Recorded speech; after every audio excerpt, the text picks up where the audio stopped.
So hello everyone. भाई थोड़ी सी मतलब हेल्थ का इशू हो गया था, इसलिए इतना टाइम तक मतलब जैसे वीडियोस नहीं आ पाए थे। अब से अपन कंटिन्यू रहेंगे। और जो भी पीछे वाले जैसे पीटीएस रह गए, एक शायद रह गया था हॉलीवुड वाला, तो मैंने कल डाल दिया था क्योंकि वो पहले का रिकॉर्ड करा हुआ था, बस उसको डालना ही बाकी था, तो वो तो कल डाल दिया है। पीटीएस वाला भी आज शाम तक या फिर कल मिल जाएगा आपको। बाकी ये हॉलीवुड वाला अपन कर ही रहे हैं, तो वापस ट्रैक पे आ जाएंगे, कोई इतनी बड़ी बात नहीं है। ठीक है, स्टार्ट करते हैं पहले नंबर के क्वेश्चन से। देखो भाई क्या बोल रहा है कि ट्रायंगल एबीसी है, उसके वर्टाइसेस दे रखी हैं, जी सेंट्रोइड दे रखा है ट्रायंगल का, एजी अपन को फाइंड करना है। कैसे फाइंड करेंगे कि भाई जब भी अपन को वर्टाइसेस दे रखे होते हैं, सेंट्रोइड निकालना होता है, तो x1 x2 x3 को ऐड करो और 3 से भाग लगा दो, ये सेंट्रोइड होता है। और इसको ऐड करके 3 से भाग लगा दो, वो सेंट्रोइड होता है। तो अब देखो, ऐसे क्वेश्चन में आपको ना डायग्राम बनाना है और ना इसको मतलब सिंप्लीफाई वैल्यूज रखना है, कुछ नहीं करना। डायरेक्टली आप क्या करो, 6 2 8 और 10 18, 18/3 कर दो, ये सेंट्रोइड का एक्स कोऑर्डिनेट आ गया। वाई वाला निकालेंगे तो 4 और 8 12 और 2 16 14, 14/3।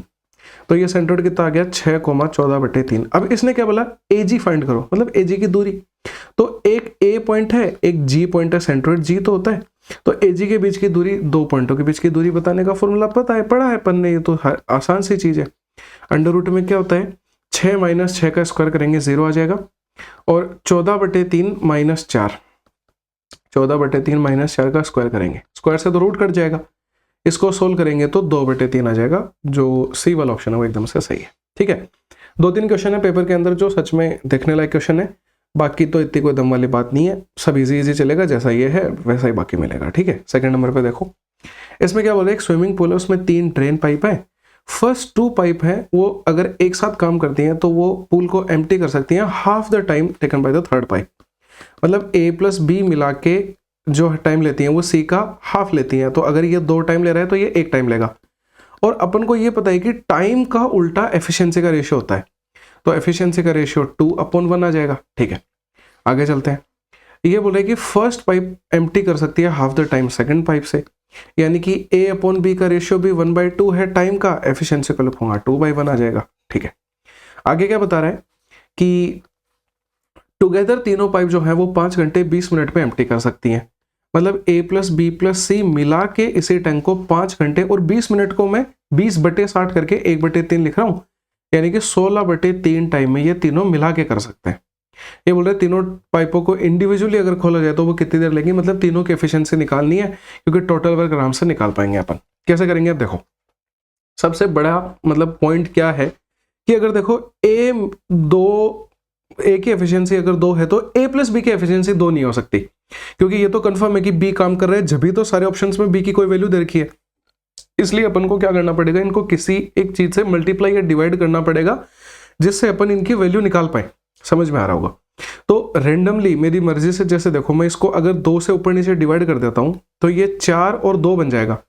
अब ए की एफिशिएंसी 4 है, हाँ अब मान सकते हैं कि बी की 2 हो सकती है, लेकिन भाई ये तो कॉमन सेंस है कि अगर बी की एफिशिएंसी जुड़ेगी तो ए से ज्यादा आएगी, तो मैं इसको 2 से तो गुणा नहीं कर सकता, मैं 3 से गुणा कर देता हूं।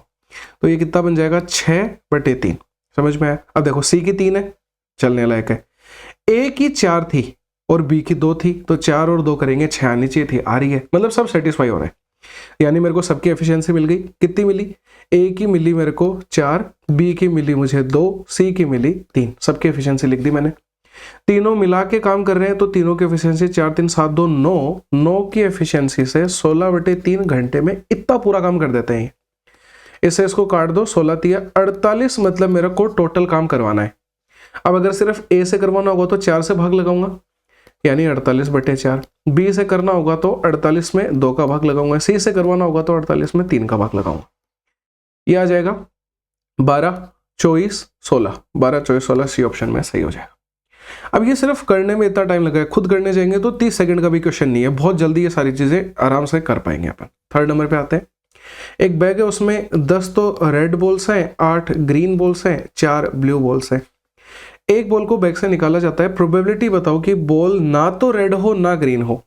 तो मैं रेड और ग्रीन की निकाल ही नहीं रहा, मैं तो डायरेक्टली क्या कर लेता हूं, ब्लू की निकाल देता हूं।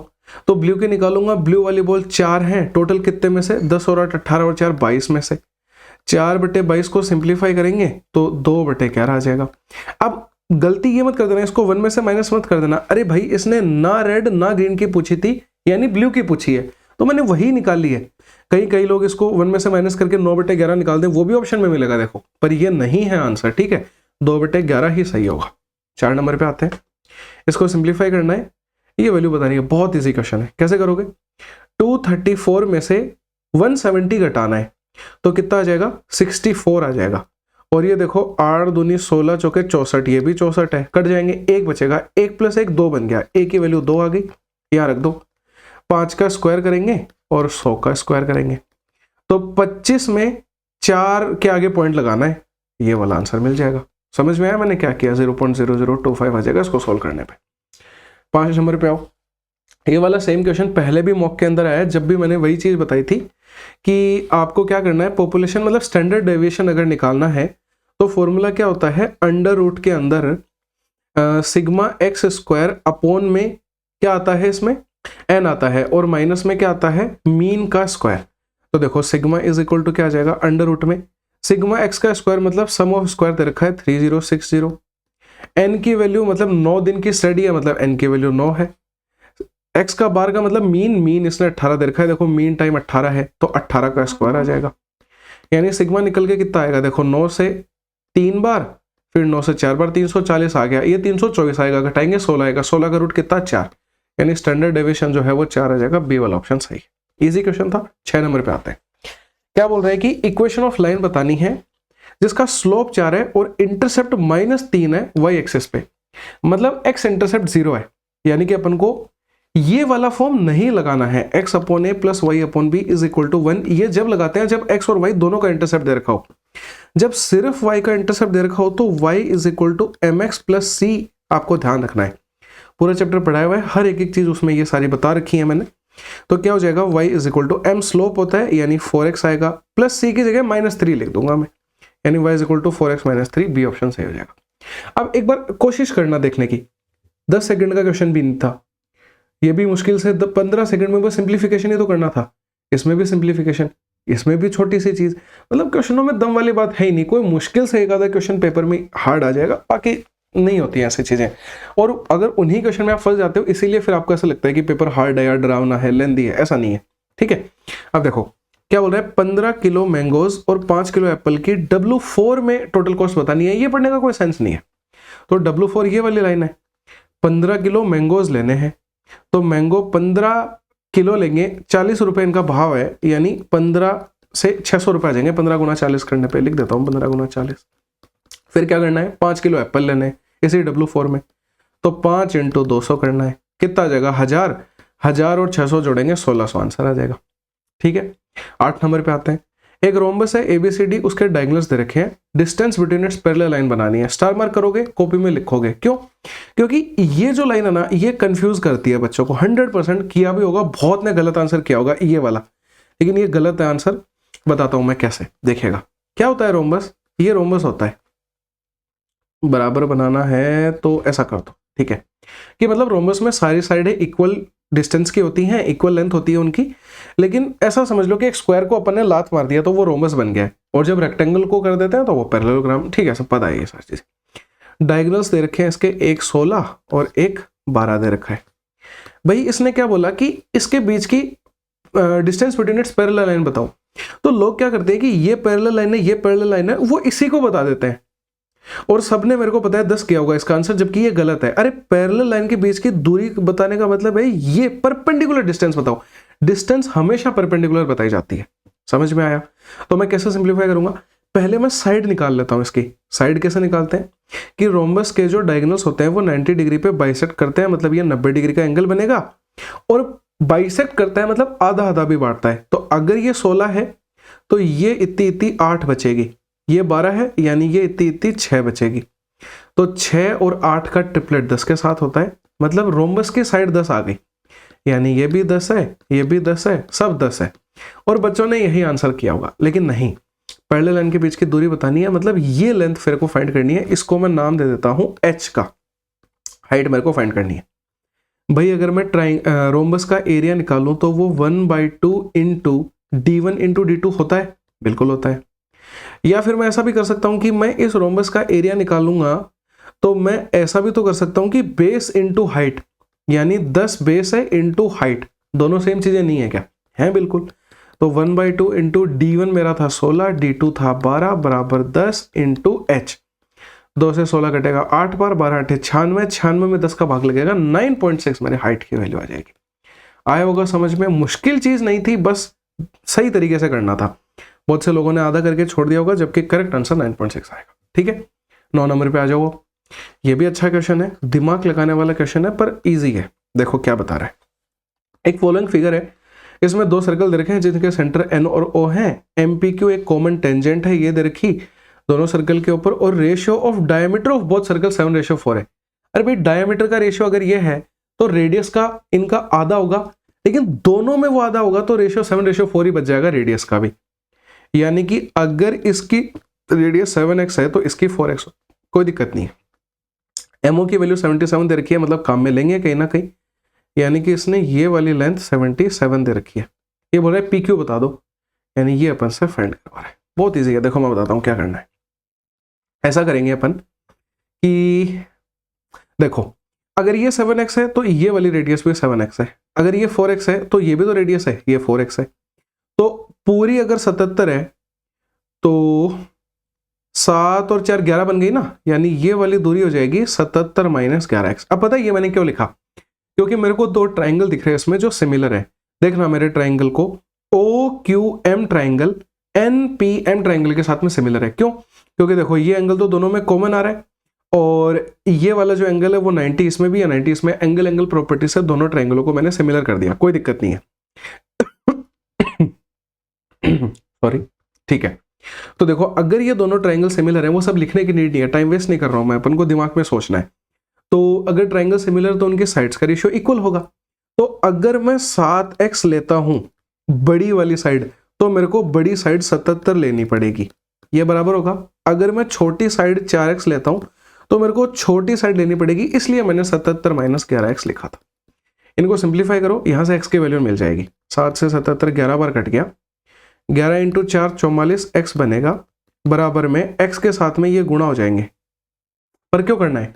x और x को काट दो, और बेटर बन गया। 11 इंटू 4 44 बराबर आ जाएगा, ये तो पूरा एज इट इज आ जाएगा 77 माइनस 11x।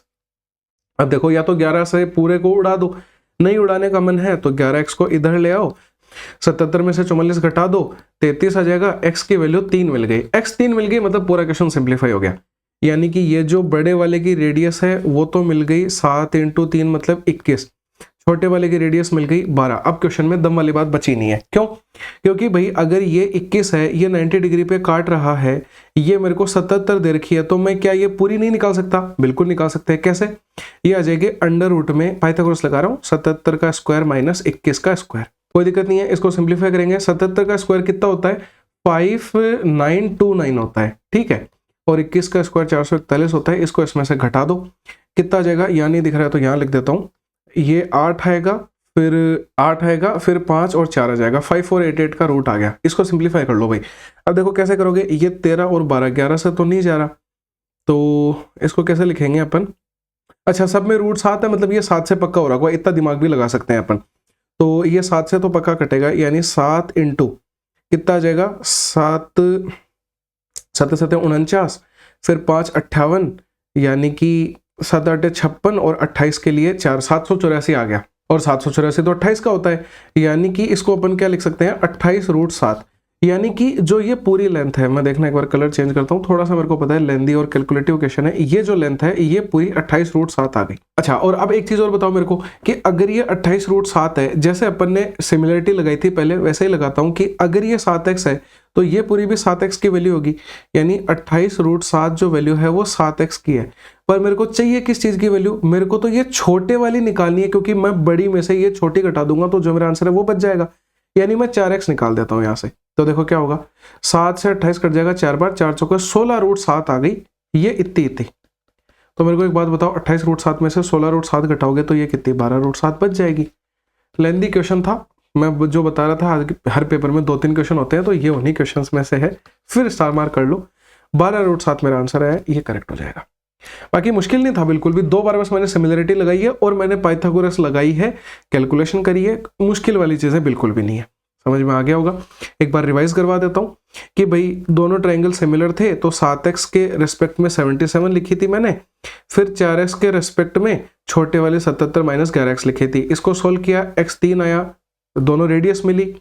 अब मैंने ये राइट एंगल था तो इसके और इस ट्रायंगल में, इस लाल वाले ट्रायंगल में मैंने पाइथागोरस लगाई, तो मैंने ये बड़ी साइड निकाल दी 28√7 और बड़ी साइड मिल गई, फिर ये छोटी निकाल दी 16√7, दोनों को घटा दिया 12√7, मेरा आंसर आ गया। कोई दिक्कत नहीं। 10 नंबर पे आ जाते हैं। रेडियस ऑफ अ कोन को इंक्रीज किया जाता है 25% से। इस क्वेश्चन को रेशियो मेथड से किया करो हमेशा, बहुत इजी पड़ेगा। कैसे करना है देखो मैं बताता हूँ। भाई 25% से अगर रेडियस को बढ़ा रहे हो, जब भी आप वॉल्यूम लिखते हो ना कोन की, तो फॉर्मूला 1/3 पाई r स्क्वायर h आता है। तो 2 बार लेना है बस r वाला रेशियो और h वाला 1 बार लेना है, इतना ही काम करना है। देखो 25% का इंक्रीज हो रहा है, 1/4 फ्रैक्शन होती है, यानी 4 से 5 बन रहा है, लेकिन ये 2 बार बनेगा ऐसी चीज, क्योंकि स्क्वायर है और हाइट में डिक्रीज कर रहा है। 20% का फ्रैक्शन होती है 1/5, यानी 5 से 4 हो रहा है। इनको सबको गुणा कर लो, इनको गुणा कर लो, कंपेयर कर लो, पर बेटर क्या है, 4 से 4 काट दो, 5 से 5 काट दो, 4 से 5 हो रही है वॉल्यूम, यानी 1 बढ़ रही है 4 पे, गुणा कर देंगे 100 से, मतलब 20% का इंक्रीज आ रहा है। ये वाला ऑप्शन सही हो जाएगा, सॉरी 25% का, 4 से 25 बार कटेगा ना, 25% इंक्रीज हो जाएगा, ये करेक्ट आंसर। इजी लगा। 11 नंबर पे आओ। एक ग्रेड, हाँ ये भी मुश्किल वाला क्वेश्चन है, मतलब एक तो 9 नंबर और एक 11 नंबर, अभी तक यही 2 बढ़िया क्वेश्चन आए।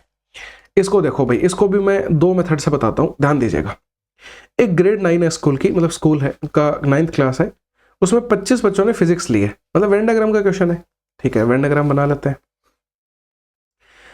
फिजिक्स, बायोलॉजी और हिंदी 3 सब्जेक्ट है, मतलब 3 सर्कल बनाएंगे। ठीक है, अब क्या बोल रहा है, ये तो फिजिक्स है, ये बायोलॉजी है, ये हिंदी है। 25 बच्चों ने लिया है तो ये 25 आ गया, ये ली है 20 बच्चों ने, ये ली है 15 बच्चों ने। अभी बोल रहा है अगर टोटल बच्चे 50 हैं पूरी क्लास के अंदर, तो ये 50 बोल दिया मैंने। All of the student opted for at least 1 subject, यानी कि तीनों सब्जेक्ट में से एक सब्जेक्ट तो हर एक बच्चे ने लिया है, खाली कोई सा बच्चा ही नहीं रहा है। और एग्जैक्टली 4 बच्चों ने ऑल 3 सब्जेक्ट लिए हैं, मतलब ये जो अंदर सर्कल है इसकी वैल्यू 4 है, छोटी सी लिखी है मैंने, देख लीजिएगा। आगे चलते हैं। ये बोल रहा है प्रोबेबिलिटी बताओ रैंडमली सिलेक्टेड स्टूडेंट ग्रेड 11 क्यों, ग्रेड 9 होगा ना, grade 9 of this school would have opted for exactly 1 of this 3 subject. Exactly 1 subject वाले बच्चों की अपन को प्रोबेबिलिटी बतानी है। भाई मेरे को एक बात बताओ कि अपन क्या कर सकते हैं। देखो एक तो तरीका है कि इस क्वेश्चन को आप फॉर्मूले से जाओ पूरा का पूरा, जिसमें 2 बार अपन को 2 या 3 बार अपन को वो यूनियन वाले और इंटरसेक्शन वाले फॉर्मूले लगाने पड़ेंगे। एक होती है कि अपन अंडरस्टैंडिंग से जाएं, तो फॉर्मूले वाला तो चलो मैं ओरली बता देता हूं, क्योंकि फालतू में टाइम वेस्ट करके कोई फायदा नहीं है। मैं बता देता हूं क्या होता है। एन ऑफ, अगर मेरे को A union B union C लिखना है ना, तो इसका फॉर्मूला होता है N A plus N B करो प्लस एन सी कर दो, लेकिन उसमें से माइनस कर दो, क्योंकि क्या होता है ये वाला आ जाता है 2-2 बार काउंटिंग में। तो n of A intersection b, n of b intersection c और n of c intersection a घटा दो, सी इंटरसेक्शन ए। लेकिन ऐसा करने से क्या होता है, ये वाला भी पूरा घट जाता है, तो इसको फिर से ऐड कर दो, यानी N of A intersection B intersection C वापस ऐड कर दो। इस फॉर्मूले में आप वैल्यू रखोगे तो देखो हर एक चीज की यहाँ पे वैल्यू मिल जाएगी, ये वाली चीज यहाँ से आप निकाल पाओगे और ये निकल जाएगा, तो इजीली आंसर कैलकुलेट हो जाएगा। मैं उस चीज पे जाके टाइम वेस्ट नहीं कर रहा हूँ, बस मैंने एक ओवरव्यू दे दिया है, फिर भी नहीं लगे तो टेलीग्राम पे पहुंच लेना। जो एग्जैक्ट आसान तरीका है ना, वो मैं समझा देता हूँ आपको क्या करना है एग्जाम में। मतलब अगर मैं सारे बच्चों को काउंट करूं तो 25 और 20 45 और 15 60 और 4 64, 64 बच्चे ऐसे हैं जिन्होंने सब्जेक्ट्स ले रखे हैं। यानी कि देखो इन 25 ने फिजिक्स ली थी, इनने ये और इन 4 ने सारी मिला के ली थी। लेकिन भाई मेरी तो क्लास में बच्चे ही 50 थे, तो अगर मैं इस 64 में से 50 बच्चों को घटा दूं तो 14 बच्चे बचेंगे। ये 14 बच्चे वो हैं जिन्होंने 2-2 सब्जेक्ट ले रखे हैं। इतना समझ में आ रहा है। लेकिन एक बात बताना, इन 14 में वो बच्चे भी मिलके आ जाएंगे जिन्होंने 2 सब्जेक्ट तो लिए हैं, लेकिन साथ में 3 सब्जेक्ट भी ले लिए हैं। और देखो ये 3 बार चीज काउंट होती है। देखो जब मैं 3 सर्कल ऐसे बनाता हूं ना, यार बड़े बनाने पड़ेंगे, एक सेकंड देखिएगा, बहुत ध्यान से समझिएगा, ये वाली चीज सच में आपको मजा आ जाएगी, मतलब लाइफ टाइम तक। जैसे देखो मैंने ये बनाए, तो ये वाला जो मैंने शेड किया है एरिया, ये 3 बार काउंट हो गया, एक बार इस सर्कल में, एक बार इसमें, एक बार इसमें। तो मैं क्या करता हूं, इस 14 में से 3 बार ये जो 4 वाली वैल्यू है ये घटा देता हूं। तो देखो 12 घटेगा 14 में से तो 2 आ जाएगा। यानी ये 2 बच्चे ऐसे हैं जिन्होंने एग्जैक्टली 2 सब्जेक्ट लिए हैं, मतलब मैंने एग्जैक्टली 2 सब्जेक्ट वालों को T2 मान लिया है। एग्जैक्टली 3 सब्जेक्ट लेने वालों को T3 बोल रहा हूं, वो 4 बच्चे थे। अब आपको एक चीज तो पता ही है ना क्वेश्चन के अंदर की भाई T1 plus T2 plus T3 की वैल्यू इसने 50 दे रखी है। क्यों? क्योंकि भाई 50 ही बच्चे ऐसे हैं जिन्होंने या तो एक सब्जेक्ट या 2 या तीनों सब्जेक्ट लिए हैं, इनकी वैल्यू टोटल 50 होनी चाहिए। भाई T2 की वैल्यू 2 है, T3 की वैल्यू 4 है। अगर मैं इसको 50 में से 6 को घटाऊंगा तो T1 की वैल्यू कितनी आ जाएगी? 50 में से 6 जाएगा तो 44 आ जाएगी। यानी कि एग्जैक्टली 1 सब्जेक्ट लेने वाले 44 बच्चे हैं। इसने मेरे को बोला था कि प्रोबेबिलिटी बताओ रैंडमली सिलेक्टेड बच्चे की, उसने एग्जैक्टली 1 ऑफ 3 सब्जेक्ट लिया है। तो भाई ऐसे बच्चे हैं 44, यानी फेवरेबल आउटकम 44, टोटल आउटकम 50। इसको सोल्व कर लो, 22/25 आएगा, और 22/25 को भी सोल्व करेगा तो 0.88 आ जाएगा, 0.88। इतना जल्दी भी कैसे पता लगा कि भाई 25 से 220 में भाग देना था तो 8 बार ही जाएगा। 8 वाला एक ही ऑप्शन था, इसको सही कर दोगे। तो मतलब पूरे क्वेश्चन में कोई दिमाग लगाना ही नहीं है। अगर आप चाहो तो मैं सारी चीजें हटा देता हूं, हटा दूं? चलो सारी चीजें मैंने हटा दी। मैंने बस इतना बोला कि मेरे को T1 plus T2 plus T3 करना था, ये 50 आना चाहिए। एग्जैक्टली 3 सब्जेक्ट लेने वाले बच्चे तो 4 हैं। एग्जैक्टली 2 सब्जेक्ट लेने वाले बच्चे मेरे को निकालने हैं। तो मैं कैसे निकालूंगा कि मैंने किया 25 प्लस 20 प्लस 15, ये तो ऐसे बच्चे हैं जिन्होंने एक सब्जेक्ट, 2 सब्जेक्ट और 3 सब्जेक्ट लिए हैं। यानी ये तो कितने हो गए? 20, 40, 60 हो गए। और इन 60 में अगर मैं 4 बच्चे जोड़ दूं तीनों सब्जेक्ट लेने वाले तो 64 बच्चे। और इन 64 में से मैं 50 बच्चे घटा दूं, कौन से? जो मेरे टोटल स्टूडेंट हैं। तो मेरे पास में 14 बच्चे बचेंगे जिन्होंने एक सब्जेक्ट लिया है या फिर 2 सब्जेक्ट लिए हैं।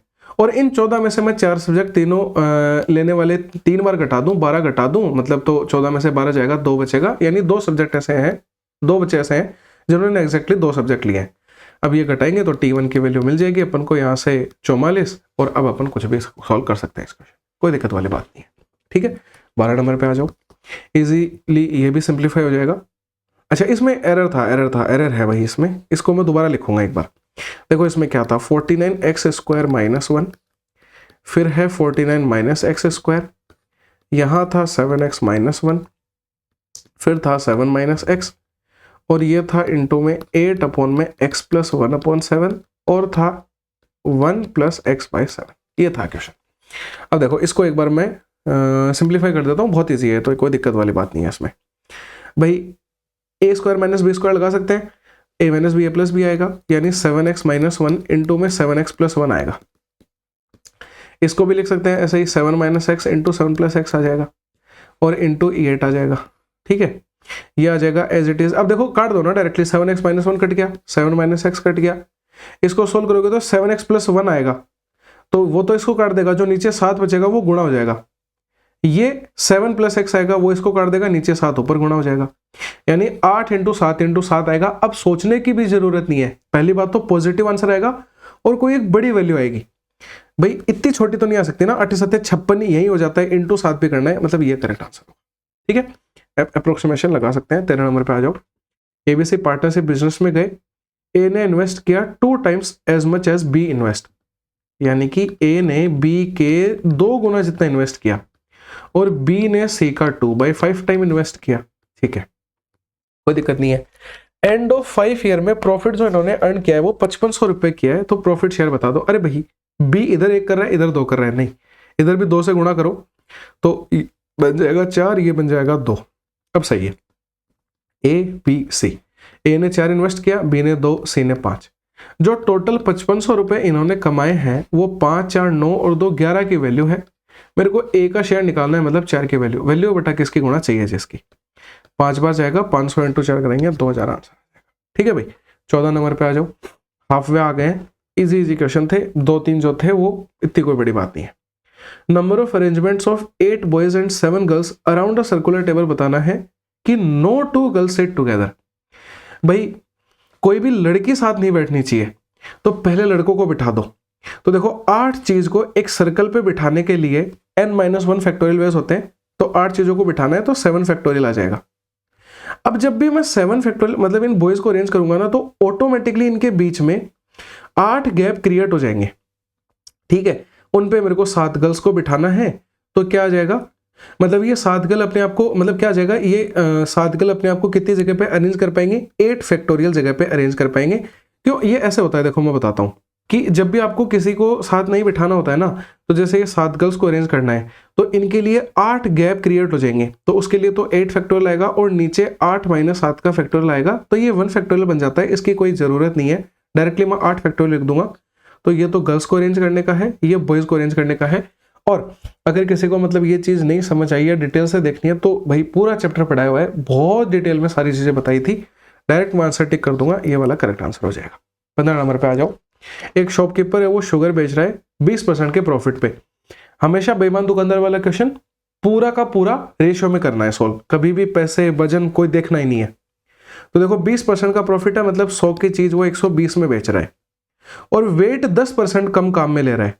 10% कम बोल दो, चाहे मतलब 100 से 90 कर लो, या फिर आप 10 से 9 कर लो, एक ही बात है, कोई फर्क नहीं पड़ेगा। तो मतलब वो पैसे तो अपनी जेब से तो वो 90 के ही दे रहा है ना, बाकी अगले बंदे से वो 100 के पैसे ले रहा है, ये बताई हुई है मेरी कहानी। और चाहे वजन में इसको 1000 और 900 मान लो, मतलब 900 और 1000 मान लो, आपकी मर्जी है, कैसे भी कर लेना। 100 से 100 कट जाएगा, 0 से 0 कट जाएगा, 3 से 3 और 4, मतलब वो 1 रुपया कमा रहा है 3 रुपए के ऊपर इंटू 100। इसकी फ्रैक्शन होती है 33.33% आ जाएगा। 16 नंबर पे आते हैं। एक cost price of movie DVD is 280 less than it's selling price. Cost price जो है वो 280 कम है सेलिंग प्राइस से, यानी कि अगर मैं सेलिंग प्राइस में से 280 घटा दूं तो वो कॉस्ट प्राइस निकल के आती है, ठीक है। प्रॉफिट परसेंटेज बताना है जो अर्न किया है शॉपकीपर ने, अगर वो डीवीडी को 910 में बेचता है, मतलब सेलिंग प्राइस दे दी 910, बताओ कितना घुमाया, डायरेक्ट भी तो दे सकता था। इसको इसमें से सब्ट्रैक्ट करेंगे 0, ये 3 और ये 6, 630 उसकी सीपी आ गई, ठीक है। अब सीपी मिल गया, अब मैं कुछ भी कर सकता हूँ। उसने प्रॉफिट परसेंटेज पूछा था मेरे से, तो 280 रुपए कमा रहा है 630 के ऊपर, परसेंटेज निकालने के लिए 100 से गुणा, 7 से काट दो 4 बार 9 बार, 1/9 की फ्रैक्शन, मतलब परसेंट जो इसका परसेंटेज होता है वो कितना होता है, 11.11, मतलब 11.11 होता है। पर इसने 4 से पूरे को गुणा कर दिया, मतलब 44.44 आ जाएगा। 4 से गुणा ही तो किया है, यानी ये आंसर आ जाएगा, जो ये ऑप्शन है ये सही हो जाएगा, ठीक है। 17 नंबर पे आते हैं। एक ग्रोसर है, उसने 30 किलो वीट खरीदा 18 रुपए प्रति किलो के भाव से, मतलब उसने टोटल रुपए कितने दिए होंगे, 30 × 18, 45 किलो खरीदे 24 के भाव से, यानी इतने रुपए उसने दिए होंगे। ये उसकी सीपी बढ़ गई है अभी तक कितनी, 540, और उसमें जोड़ दो 45 × 4 होता है 180, 18 कैरी लगी 90, 100, 108, 1080, इनको जोड़ लो भाई 0, 1620 रुपए वो अभी तक खर्च कर चुका है, ठीक है। अब वो क्या बोल रहा है कि अगर वो पूरे व्हीट को 20 रुपए के हिसाब से बेच दे, तो भाई 30 और 45, 75 किलो व्हीट था उसका, उसने 20 के हिसाब से बेच दिया, तो 75 × 20 कितना, 1500 आ गया, मतलब इतने में उसने बेच दिया। तो बोल रहे प्रॉफिट या लॉस बताओ। अरे तो भाई ये उसका सेलिंग प्राइस था और ये सीपी था, मतलब घाटे में गया कितना, 120 रुपए, यानी 120 का उसको लॉस हुआ है, ये ऑप्शन सही हो जाएगा। 18 नंबर पे आ जाते हैं। क्या बता रहे हैं कि 2 रियल कांस्टेंट है m और n, यहाँ पेपर में b गलत लिखा था, m और n ही आएगा क्योंकि m और n है, यहाँ ये डिविजिबल है इस चीज से, तो वैल्यू बतानी है इसकी। क्या करेंगे इसमें भाई, जब भी कोई चीज किसी चीज से डिविजिबल होती है, मतलब वो उसका फैक्टर होता है, यानी कि इसका रूट 0, कुछ भी बोल सकते हैं, शून्यक मान कुछ भी बोल दो, यानी इस चीज को अगर मैं 0 के बराबर रखूंगा तो x या तो -1 इसको सेटिस्फाई करेगा और इसको x = 1, ये दोनों चीजें इसको सेटिस्फाई करेंगी। दोनों रखो इसके अंदर, इक्वेशन बनेगी, इजिली m और n की वैल्यू आ जाएगी, इजिली फाइंड कर पाएंगे।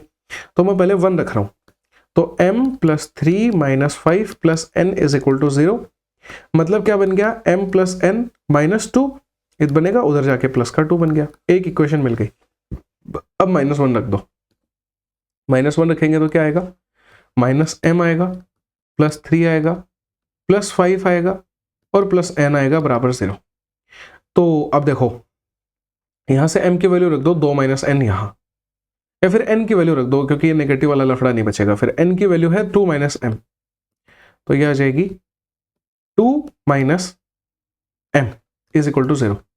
तो ये तो बन गया -2m, उधर जाके प्लस का 2m, ये बन गया 10, यानी m यहाँ से निकालूंगा तो आ जाएगा 5, m 5 यहाँ रखूंगा तो n इज इक्वल टू आ जाएगा -3। कोई दिक्कत नहीं है। इसने 3m + n बोला है, 15 में से 3 जाएगा 12 आंसर आ जाएगा मेरा, 15 में से 3 जाएगा 12 आंसर आ जाएगा, जो सी ऑप्शन है वो सही है। ठीक है, कोई दिक्कत नहीं है। 19 नंबर पे आ जाते हैं। बोल रहे हैं कि 2 मैन और 5 वुमेन है वो एक पीस ऑफ वर्क को 8 दिन में कर सकते हैं। 2 मैन और 5 वुमेन एक पीस ऑफ वर्क को 8 दिन में कर सकते हैं, और ऐसे ही 1 मैन और 8 वुमेन, 1 मैन और 8 वुमेन इसी काम को 10 दिन में कर सकते हैं। तो ये बोल रहे रेशियो बताना है। कैसे बताएंगे? 8 दूनी 16 और 10, 16 में से 10 जाएगा यानी 6 मैन हो गया। 40 और 80 घटाएंगे 40 वुमेन आ जाएगा। मैन और वुमेन की एफिशिएंसी बतानी है, 40/6 यानी 20/3 करेक्ट आंसर हो जाएगा, या फिर 20:3 बोल दो, बात एक ही है। बस ये चेक कर लेना क्वेश्चन में कि पहले मैन और बाद में वुमेन है, तो मैन अपॉन वुमेन ही बताना है, 20:3 देख लेना ये चीज। आगे चलो भाई, 20 नंबर में क्या बता रहा है? प्रिया ने डिस्ट्रीब्यूट करी अपनी मंथली इनकम 4 बेटियों के बीच में इस रेशियो में। तो भाई अगर ये रेशियो ऐसे दे रखा है तो इस पूरे को गुणा कर दो इनके एलसीएम से, ताकि ये चीजें हट जाए। तो मैं क्या करूंगा, 30 से गुणा कर देता हूं। 30 से गुणा करूंगा तो ये 20 आएगा, ये 15 आएगा, ये 24 आएगा और ये 10 आएगा। इस रेशियो में उसने डिवाइड किया है। ये बोल रहा है if the amount received by the daughter who got smallest part is 1720, smallest तो इसको मिला है, यानी 1720 वैल्यू जो है वो 10 की है, यानी हर बार मेरे को 172 से गुणा करना है। अब जो भी पूछेगा उसको which of the following is true. Priya की मंथली इनकम लाई करेगी इन दोनों के बीच में। भाई मंथली इनकम निकालनी है मतलब टोटल की वैल्यू निकालनी है, 20, 30, 50, 60, 69 की वैल्यू निकालनी है। अब देखो पूरा कभी सॉल्व नहीं करना है, सिर्फ 69 है। 9 दूनी 18, या फिर एक कॉमन आइडिया लो कि ये लगभग 170 है और ये लगभग 70 है। भाई इसको मैं सॉल्व करता हूं तो 11900 के अप्रोक्स आ रहा है। क्या इन दोनों के बीच में वैल्यू आई? क्या नहीं आई, मतलब पहला स्टेटमेंट गलत हो गया।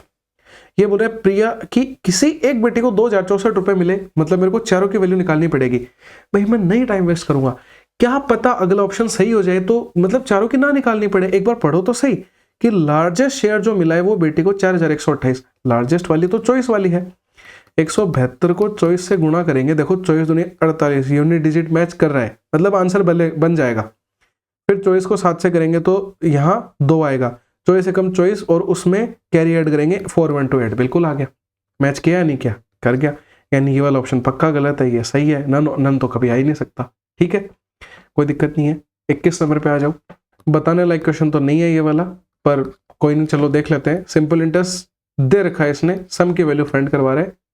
तो P इंटू 24 इंटू 9, और हमेशा महीने को साल में बटे 12 कर देंगे कन्वर्ट करने के लिए, 100 भी आएगा, बराबर दे रखा है 8460। भाई 12 से 24 दो बार काट दो, 18 से इसको काट दो, 18 से 90 तो ज़्यादा चला जाएगा, 18 चौके 72, 126 बचेगा। तो 126 होता है 18 सत्ते, तो 47 के आगे 3 0, ये वाला करेक्ट आंसर हो गया। कोई दिक्कत नहीं है। 22 नंबर पे आ जाते हैं। अक्यूट एंगल है, सेके कोसेके कहाँ बराबर होते हैं? 45 डिग्री पे। √2 वैल्यू होती है ना, मतलब a 45 डिग्री मिल गया मेरे को, यही सॉल्व हो जाएगा। साइन 45 की वैल्यू 1/√2, स्क्वायर किया 1/2, 2 से 2 कट गया यानी 1 आ गया प्लस में। tan 45 1/3 आ गया। cos 45 1/2 आ जाएगा, प्लस 1 करना है। एक और एक 2 + 1/3 - 1/2, ये कितना बनेगा? 2 - 3, ऐसे तो को ना 3 दूनी 6 और 2 - 3, तो -1/6 आ जाएगा। तो 12 - 1 11/6 करेक्ट आंसर है। प्योरली कैलकुलेशन है, क्वेश्चन में दम वाली बात है ही नहीं, मतलब मजा वाली चीजें है ही नहीं, इनमें सिखाने जैसा कुछ नहीं है। मतलब ये तो बस ऐसे हो गया कि आके पेपर सिंप्लीफाई करवाना है, करवा दो और चले जाओ। ठीक है, ये देखो on the sides of a right angle triangle square बनाए गए हैं। तो भाई ऐसा एक राइट एंगल ट्रायंगल होता है, इस पे स्क्वायर बना रहा है, मतलब कि इस तरीके से, ये एक स्क्वायर हो गया, ये दूसरा स्क्वायर हो गया और ये तीसरा स्क्वायर हो गया। इसको थोड़ा अलग कर देते हैं, ऐसा है राइट एंगल ट्रायंगल। ठीक है, इसने बोला एरिया ऑफ स्क्वायर जो 2 लेग पे है, ये हमेशा ध्यान रखना कि 90 डिग्री वाली जो 2 साइडें होती हैं उनको लेग बोला जाता है। तो इसका एरिया 25 है, इसका एरिया 144 है, तो इसकी साइड 5 आ जाएगी, इसकी साइड 12 आ जाएगी, इसने बोला एरिया बता दो, क्या बताएं भाई एरिया, 1/2 बेस इंटू हाइट, 30 आ जाएगा आंसर। ठीक है, जो सी ऑप्शन है वो सही हो जाएगा। चॉइस नंबर पे आते हैं, एक राइट सर्कुलर सिलेंडर है, उसका कर्व्ड सरफेस एरिया 500 पाई है। ऐसे क्वेश्चन थोड़े अच्छे होते हैं। ठीक है, कर्व्ड सरफेस एरिया का मतलब होता है 2 पाई आर एच, ये 500 पाई दे रखा है, बताई हुई ये चीजें। कर्व्ड सरफेस एरिया कैसे निकालते हैं कि पेरीमीटर निकालो, उसको हाइट से गुणा कर दो, तो पेरीमीटर निकाला, हाइट से गुणा किया, तो पाई से पाई कट गया, 2 से 500 250 बार कट गया, आर एच की वैल्यू 250। बोल रहा है टोटल सरफेस एरिया एक्सीड करता है कर्व्ड सरफेस एरिया को 50 पाई से। टोटल सरफेस एरिया क्या होता है कि भाई सी ए से ले और उसमें बेस का और अपर का एरिया जोड़ दो, मतलब एरियाज ऐड कर दो, ऐसे लिख देता हूं समझ जाओगे। तो नीचे भी एक सर्कल, ऊपर भी एक सर्कल, यानी 2 पाई आर स्क्वायर ऐड हो जाएगा। ये टी से लिखा है, ये सी एस ए से ज्यादा है, सी एस ए से ज्यादा है मतलब 2 पाई आर एस से कितना ज्यादा है, 50 पाई ज्यादा है। ये और ये तो कट गए, 2 पाई आर स्क्वायर की वैल्यू इसके बराबर हो जाएगी, किसके, 50 पाई के, पाई से पाई कट गया, आर स्क्वायर बराबर 25 आ जाएगा, मतलब आर की वैल्यू 5 आ गई, आर 5 आ गया, मतलब एच कितना आ गया, 50 आ गया। आर और एच मिल गया, क्वेश्चन में क्या बचा है, वॉल्यूम पूछ रहा है। वॉल्यूम क्या होती है, पाई आर स्क्वायर एच, पाई में तो सारे आंसर हैं ही, आर का स्क्वायर करना है तो 25 आ जाएगा, हाइट से गुणा करना है 1250 आ जाएगा आंसर, 1250 ये रहा। कोई दिक्कत लगी, नहीं लगी होगी क्योंकि इसी चीज है। ठीक है, 25 नंबर पे आते हैं। ट्री है वो इस हाइट की है, वो ब्रोकन बाय विंड हो गई है। ट्री भाई ऐसे होती है, यहां से टूट गई तो ये नीचे टच कर जाएगी। इसने क्या रखा है कि जो टॉप है वो ग्राउंड को टच कर रहा है 45 डिग्री के एंगल पे, मतलब तो ग्राउंड से ये 45 डिग्री का एंगल बना रहे हैं।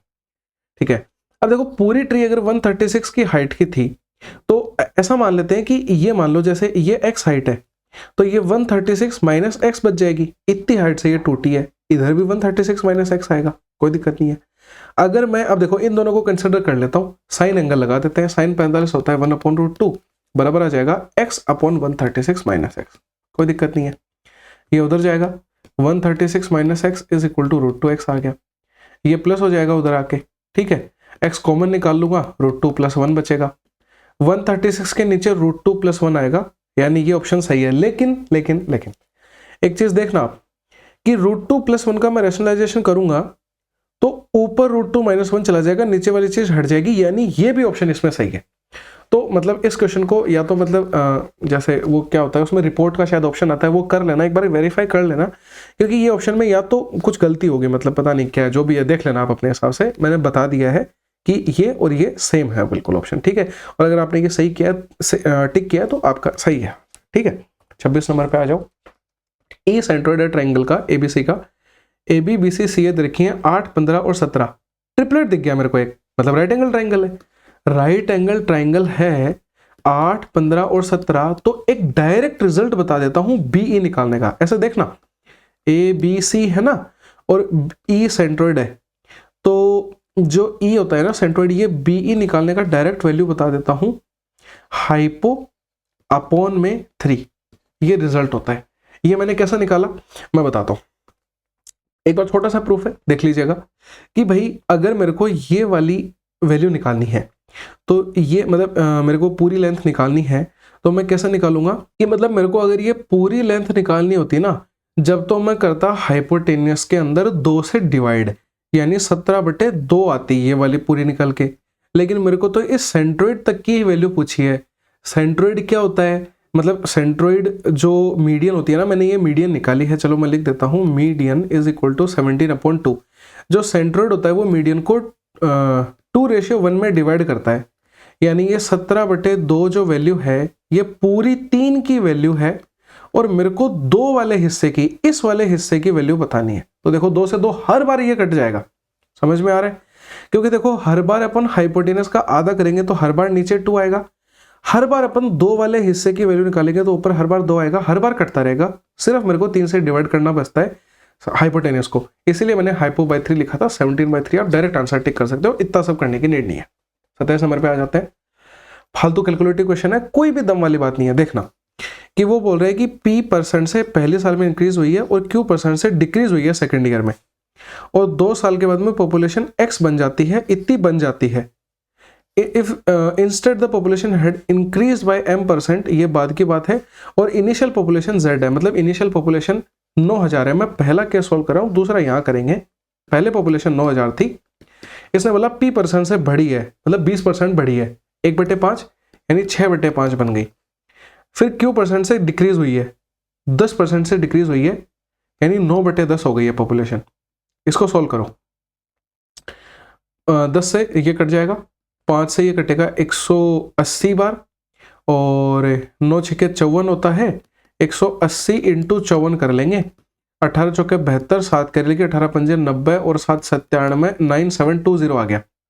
अब आगे देखो क्या बोला इसने कि ऐसा करने के बजाय पॉपुलेशन इंक्रीज होती m% ईच ईयर, यानी कि 9000 ही मेरी पॉपुलेशन थी, वो m% से ही बढ़ती, यानी 5% से ही बढ़ती, यानी कि 5% की फ्रैक्शन 1/20 यानी 21/20 होती है दोनों साल में।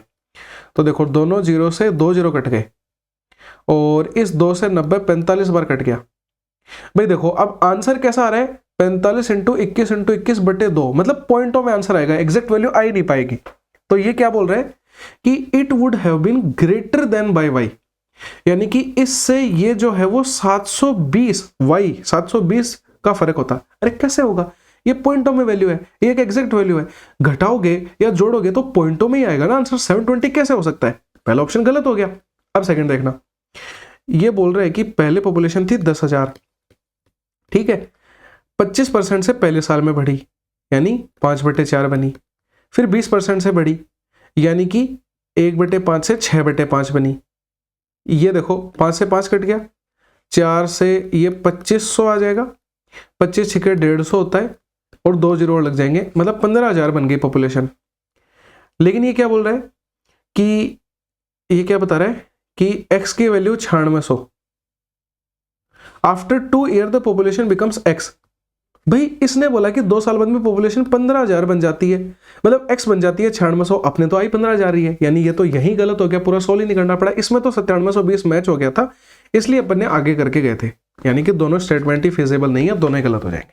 समझ में आया होगा, कोई दिक्कत नहीं है। 28 नंबर पे आ जाते हैं।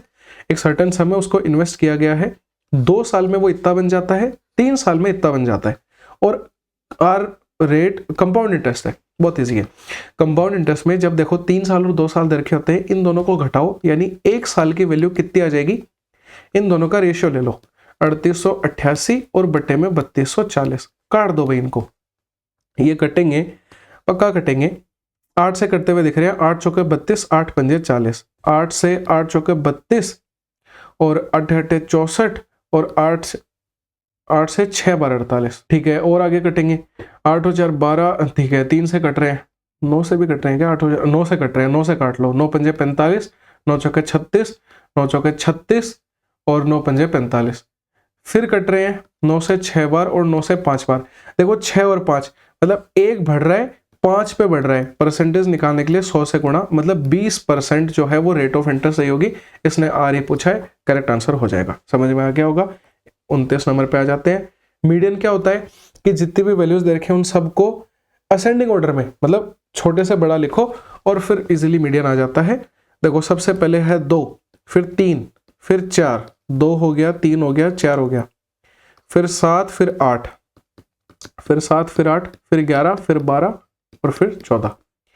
ये 3 हटा दो, ये 3 हटा दो, इन दोनों का एवरेज 8 और 7 15/2 करेंगे, 7.5 आ जाएगा। ठीक है, 30 लास्ट और फाइनल क्वेश्चन, इजी क्वेश्चन है एकदम।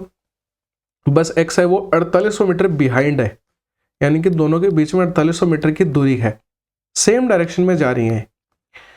अगर दोनों की स्पीड भाई इसकी 32 है, इसकी 20 है, तो ये बोल रहे कितनी देर में ओवरटेक करेगी। अरे भाई 4800 की दूरी ट्रेवल करनी है, सेम डायरेक्शन में जाते हैं तो स्पीड्स घटती हैं, ऑपोजिट में स्पीडें जुड़ती हैं। अभी घटा देंगे तो 12 स्पीड हो जाएगी, यानी 400 मीटर सेकंड में वो उसको क्या कर लेगी, ओवरटेक कर लेगी। किसी भी क्वेश्चन में ऐसा कोई इश्यू नहीं आया मेरे को लग रहा है कि मतलब ऐसे सोचने पे मजबूर करे, टाइम वेस्ट करे, ऐसा करना पड़ेगी भाई ये कैसे होगा, कुछ नहीं था। 1-2 क्वेश्चन थे थोड़े से बढ़िया जो अपन ने इजीली सिंप्लीफाई किए, कोई दिक्कत वाली बात नहीं है। बाकी मैंने बता दिया कि जितने भी पेपर थे रहे हुए वो सारे के सारे जल्द से जल्द मिल जाएंगे। बाकी अपन मिलते हैं अगले वीडियो के अंदर, जब तक के लिए बाय बाय, टेक केयर।